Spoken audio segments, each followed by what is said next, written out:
Hey everyone, and welcome to another deep dive. Hmm. Today, we're going to be diving into something I think you'll find super interesting Yeah. and really useful.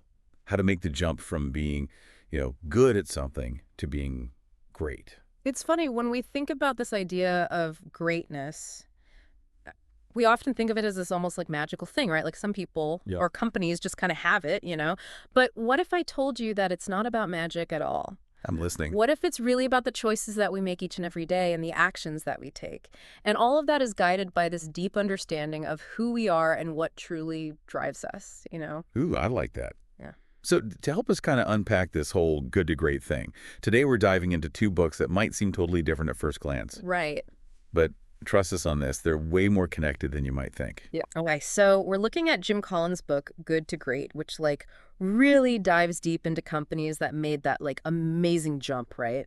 Yeah. To those exceptional results. And then we also have Mel Robbins's book, The 5-Second Rule, which is an awesome and really practical guide to getting out of our own way and unlocking our potential, right? And what's really cool is that one book focuses on, completely transforming businesses, while the other is really all about personal change. Totally. But they both hinge on this super powerful idea of, taking decisive action. Absolutely. So we're going to be uncovering some really surprising links between, building a crazy successful company Yeah. and making those big, leap of faith changes in your own life. Are you ready to do this? Let's do it. Okay, so let's start with good to great. So Jim Collins, when he wrote this book, he wasn't messing around. He didn't want to just get some feel-good stories. Right. He wanted to find companies that were absolutely crushing it Yeah. in the stock market for at least 15 years straight. 15 years. That's a long time. Yeah, we're talking about blowing the competition out of the water consistently for a decade and a half. You can't fake that kind of success, right? Yeah. They were clearly onto something. Exactly. Yeah. So what was their secret sauce? Give us the goods. One of the most important things that Collins found was this idea of first who, then what. So basically what he's saying is that the companies that he studied that really achieved this level of greatness, they focused on getting the right people on board. First, their team, their leadership, before they even figured out all the tiny little details of their strategy. So it's kind of like making sure you have an awesome crew before you even decide where you're sailing the ship. Look, you want to make sure you have A players on board. And one of the wildest examples in the book is this guy, David Maxwell, who took over Fannie Mae when it was about to completely go belly up. Oh, no. I know, right? Imagine, they were losing $1 million a day. What? A day, with billions more in the hole. The pressure was unbelievable. Oh, I would have totally freaked out. Right. But you want to know what Maxwell did? He focused on putting together a killer leadership team. Right. That was his priority, even before he, came up with some big plan to save the company. And the reason why is because he knew that, the right people, those A players, they're self-motivated. Yeah. They don't need someone breathing down their neck to get the job done. Have you ever been in that kind of situation where the team just made all the difference? Oh, are you kidding? So many times. Yeah. Whether it's a crazy project at work or even just trying to get something done with a group of friends, when you've got that right group of people, right? Totally. And everyone's on the same page and everyone has these different strengths that they bring to the table, it's amazing things can happen. Exactly. And that kind of takes us to another really big takeaway from Good to Great, something that Collins calls the hedgehog concept. Okay, the hedgehog concept. I have to admit, that one always makes me chuckle a little bit. Yeah. Because for those of you who haven't read the book, how does a prickly little hedgehog relate to crushing it in the business world? Okay, so imagine a Venn diagram, Okay. with 3 overlapping circles. The hedgehog concept is all about finding that sweet spot in the middle, that perfect intersection of 3 things. Number 1, what are you super passionate about? Okay. What are you really deeply passionate about? Number 2, what do you have the potential to be the absolute best in the world at? Okay. Not just oh, I'm pretty good at this, but what could you be the best in the world at? And number 3, what drives your economic engine? Meaning, how do you actually make money doing this thing? So it's not about being kind of good at a bunch of different things. It's about being ridiculously good at one thing. And the example that always comes to mind is Walgreens. Yes, Walgreens. Hmm. Perfect example. Walgreens didn't just want to be another pharmacy on the corner, you know? Right. They were obsessed with being the most convenient pharmacy. Like, they didn't even care if they had, like, 9 stores within a mile of each other. Really? They were all about making it crazy easy for people to get their prescriptions filled. Wow. And that laser focus, that hedgehog concept, is a huge reason why they were so successful, because people love convenience. And I mean, especially in today's world, everyone's so busy, right? Like convenience is king. But here's the thing. I think this whole concept, it's not just for big companies, right? No, not at all. It's for like regular people like you and me. 100%. So it's about asking yourself, like, what am I truly passionate about? Yeah, what are my superpowers? What are the skills and talents that make me unique? And how can I actually align those things with what I want to achieve in my life? So good.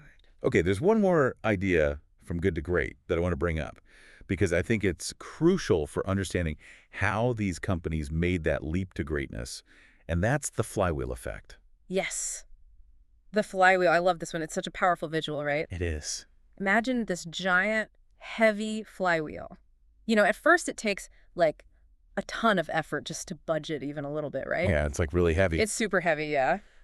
But each push, each little action that you take, it builds a little bit of momentum. It's that feeling of like, okay, things are finally starting to click. Exactly. Like, it's not some overnight magic trick. It's about consistent, persistent effort in one direction.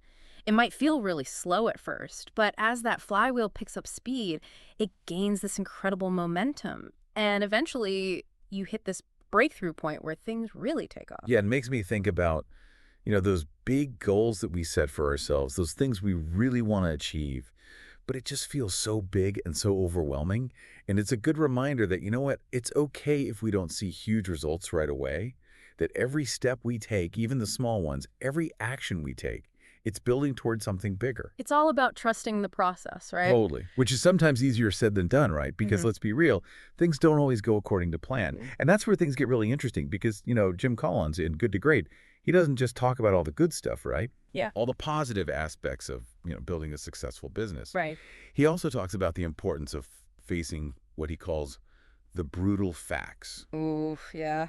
The brutal facts. That's where the rubber meets the road. Yeah, it's about like having the courage to really look in the mirror Yeah. and to be really honest with ourselves about our weaknesses, the things that we're struggling with, maybe even our failures. Nobody's perfect. Right. Every business, every person has their blind spots. And what Collins found is that so many companies fail because they just avoid those uncomfortable truths altogether. It's way easier to pretend everything's fine than to actually face those brutal facts head on, right? But here's the thing, and this is where it gets super relevant to all of us. This is true in our personal lives too, isn't it? How often do we avoid having that tough conversation with someone? Or we put off making a big decision because we're scared? Or we stay stuck in a situation that's just not working anymore because, you know what, at least it's familiar. It's so true. It's like we'd rather stay comfortable and miserable than actually face those uncomfortable truths and make a change, But being willing to confront those brutal facts, to really acknowledge those uncomfortable truths, that's the only way we can get unstuck, make changes, learn, grow, and ultimately become better versions of ourselves, both personally and professionally. And this is where Mel Robbins and the 5-second rule come in, because it's one thing to say, yeah, I need to face those brutal facts, but it's another thing entirely to actually do it. Yeah. We hesitate, we overthink, we get stuck in our own heads. Our brains are literally wired to keep us safe, right? So when we're about to do something that feels risky or different or uncomfortable, that's when our brain's like, hold up, this might be dangerous. Let's just stay right here where it's nice and comfy and safe. It's like that little voice in your head that's like, ooh, maybe tomorrow, for the millionth time. Exactly. And that hesitation, that gap between thinking about doing something and then actually doing it, that's what Mel Robbins calls the 5-second gap. And she argues that it's in those 5 seconds that we either completely sabotage ourselves or we seize the opportunity. It's true. And I think we've all had those moments where, you have that gut instinct, you have that urge to do something, but then 5 seconds go by, 10 seconds go by, and that doubt creeps in. Oh, for sure. Think about a time where you had a great idea at work or you saw someone that you were interested in, like at a coffee shop or something. In those first 5 seconds, that's your window. That's your window of courage. Okay, so you've got 5 seconds to take action before your brain is like, nope, not going to happen. Yeah. So what do we do How do we actually use this? How does the 5-second rule work? Okay, so it's almost embarrassingly simple. When you feel that instinct to act, when you feel that pull towards a goal or something that matters to you, you don't overthink it. You literally count down 5, 4, 3, 2, 1, and then you move. You take that first step, whatever it is. It's like a mental countdown to blast off. Yes. And I know it sounds kind of crazy, but the act of counting backwards like that, it kind of like short circuits your brain's tendency to overthink and hesitate. Just like you're hacking your own brain. Yeah, right. And one of the examples that Mel Robbins gives in the book is the story of a guy named Tom who's at a bar and he sees this woman that he's like really attracted to. Oh, yeah, I remember that one. So he's got this instinct to like go talk to her, but then of course his brain starts like, throwing up all these roadblocks like, don't do it. What if she rejects you? All that stuff. He's about to totally chicken out. Yeah. And then he remembers the 5-second rule. 5, 4, 3, 2, 1. Boom. He just does it. He walks right up to her and starts talking. Now, I don't think the book says whether they lived happily ever after or not. I think that's beside the point. That's not the point of the story. The point is that he used this like ridiculously simple tool to overcome that fear and take action. Okay, so it's not just about being impulsive. Right. No, it's not like you just throw all caution to the wind and you just do whatever pops into your head.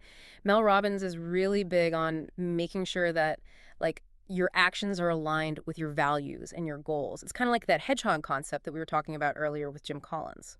So it's about knowing your why, what's important to you, what you want to accomplish, and then using the 5-second rule to kind of bridge that gap between thinking about it and actually doing it. Exactly. It's about aligning your actions with your purpose. I love that. Okay, so we've got the strategic framework from Jim Collins, this idea of finding your hedgehog concept, getting the right people on the bus, building that flywheel of momentum. And then we've got this awesome, like, tactical tool from Mel Robbins, the 5-second rule, to kind of break through those moments of hesitation, of fear, of procrastination, all those things that can hold us back. And what's so cool is that they both emphasize action. They're both saying, okay, it's great to have this big vision, this big plan, but you got to do the work. Yes.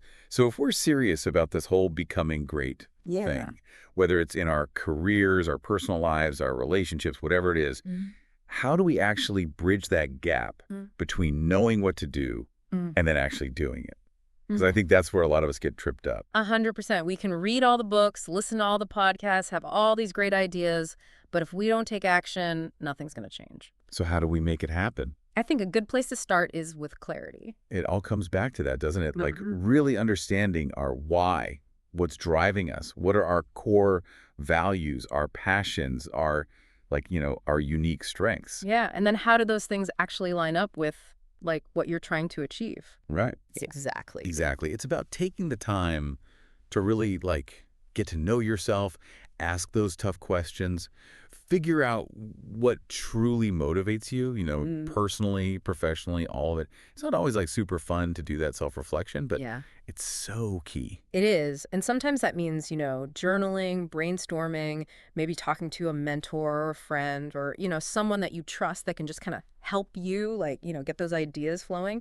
It's really about taking the time to dig deep and get to the heart of who we are and what we want to contribute to the world. Totally. And I think once you have that clarity, that's when you can start to put these principles from good to great into practice. It's like finding your own personal hedgehog concept. Yeah, it's about identifying that thing, right? That thing that you're passionate about, that thing that you can really knock out of the park, you can be amazing at it. Yeah. And also that thing that has the potential to, make a difference however you want to define that. Right. And that might take some experimenting, right? Oh, yeah. Some trial and error. For sure. It's a process, but once you've got that, once you know what that hedgehog concept is, that's when you can really start to build momentum, get that flywheel spinning. Exactly. Exactly. And that's where Mel Robbins comes in with the 5-second rule, right?